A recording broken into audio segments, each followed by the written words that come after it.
Ya pasti sudah tidak sabar ini untuk menantikan jawaban dari Profesor. Kalau dapat kesulitan ini karena ulah tangan kita atau karena memang takdir yang sudah Allah berikan kepada kita atau memang sebenarnya salah satu wujud cinta Allah kepada kita untuk lebih dekat kepada Allah. Silakan Prof. Jadi saya senang sekali pertanyaannya Mas David ini. Itu PT Eki banget. Iya.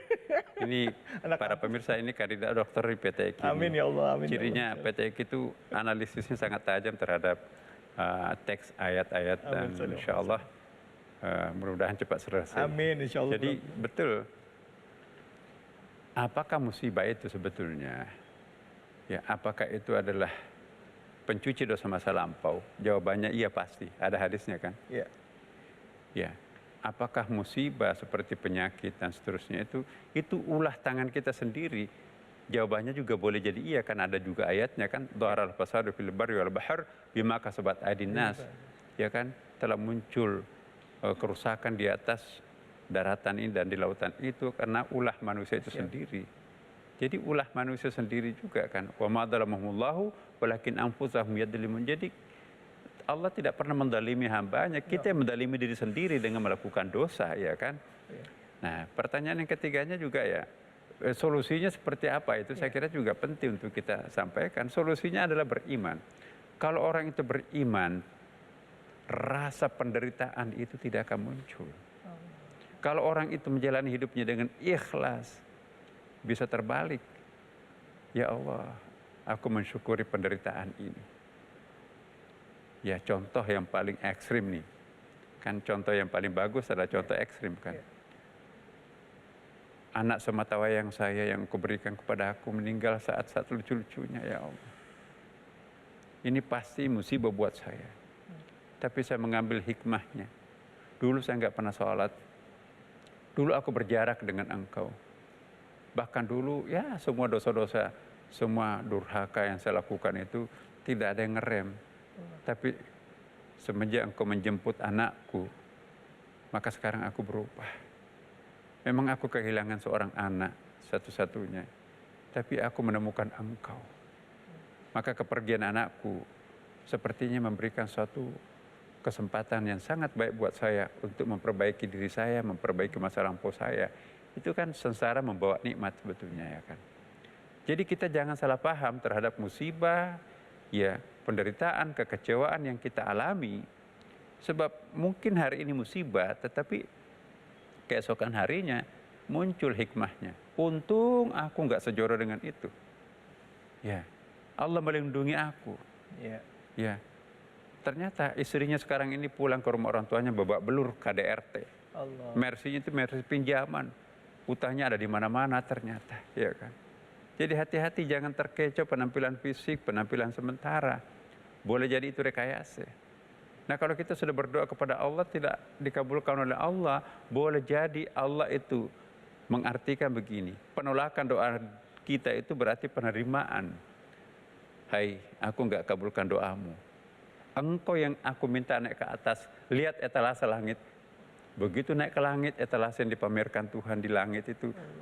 Enggak ada apa-apanya yang ada di dunia ini. Ya Allah, jangan kabulkan permohonanku kemarin. Aku mau yang ini, aku mau yang itu. Jadi pemandangan langit itu jauh lebih indah daripada apa yang mengecoh pandangan kita di bumi ini.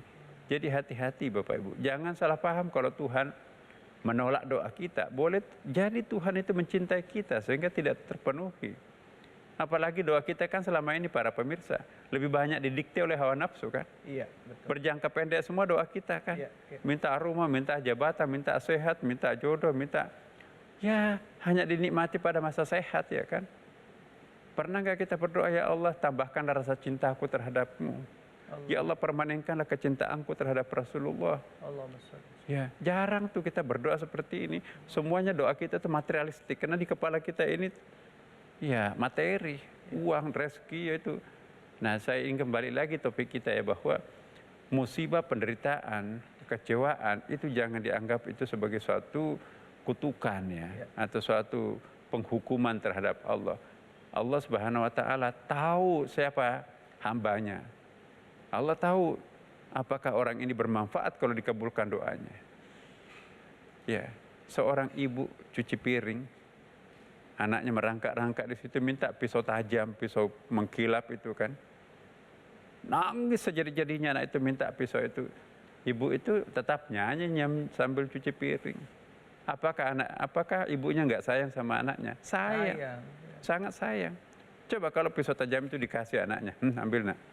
Udah, robek perutnya, robek mulutnya. Ya, anaknya bisa habis. Jadi permohonan kita kepada Allah yang ditolak boleh jadi seperti permohonan seorang bayi minta pisau tajam tidak diberikan oleh ibunya. Ya, apa sih yang kita minta? Benar enggak itu kita butuhkan apa permohonan kita itu? Ya, minta jabatan.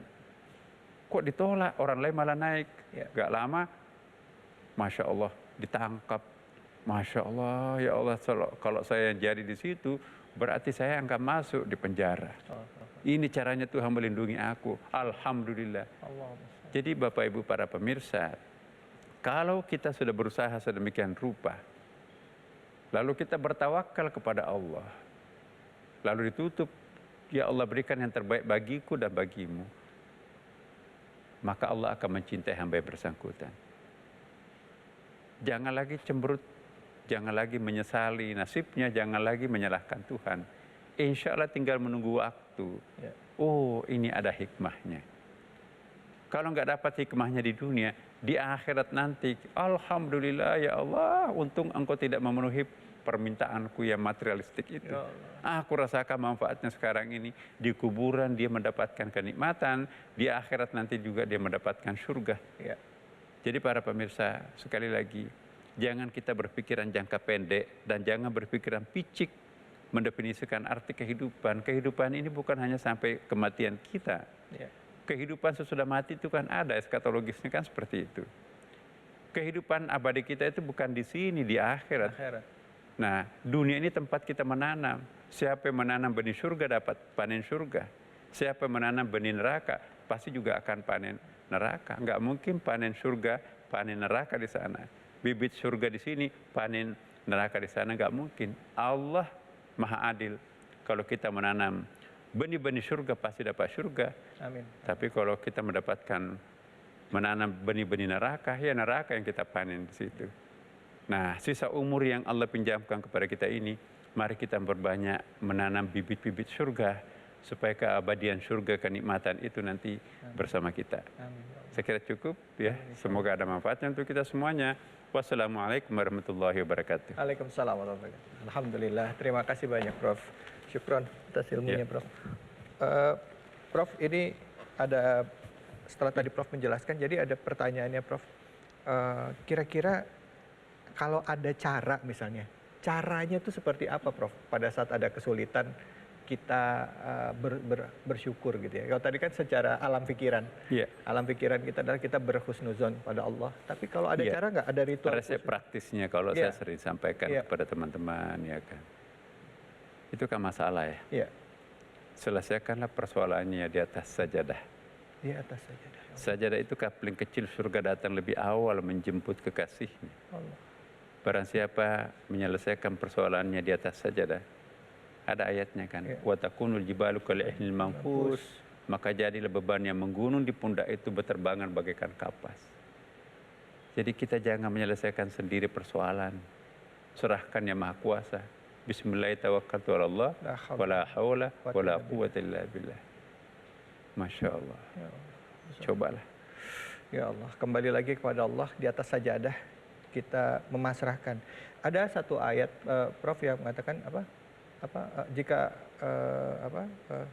ridho Allah itu, jika kita ridho dengan ketentuan Allah, maka Allah akan ridho kepada kita dan kita siapkan dengan surga yang begitu luas. Itu di surah Al-Bayyinah kalau nggak salah. Di surga di sini kan. Iya.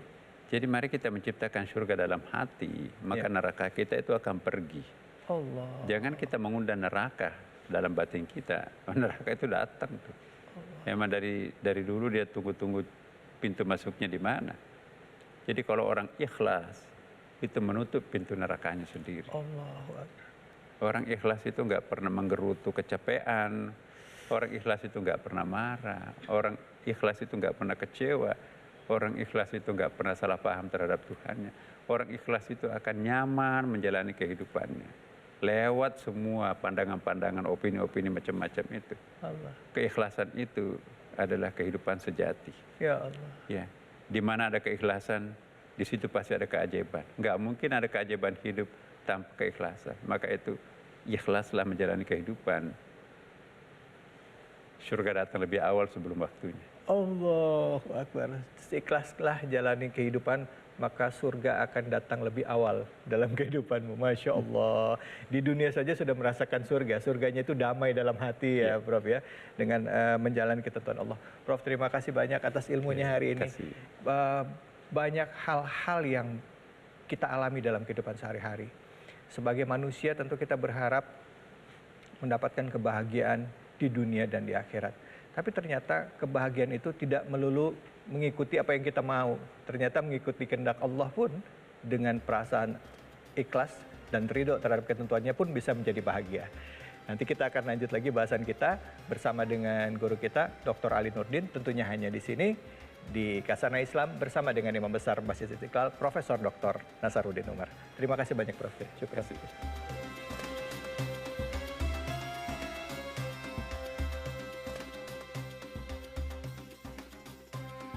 Maka jangan terlalu berlebihan merasa percaya diri. Libatkanlah Allah dalam setiap menyelesaikan ujian masalah kita. Karena hakikatnya yang membuat ujian itu adalah Allah.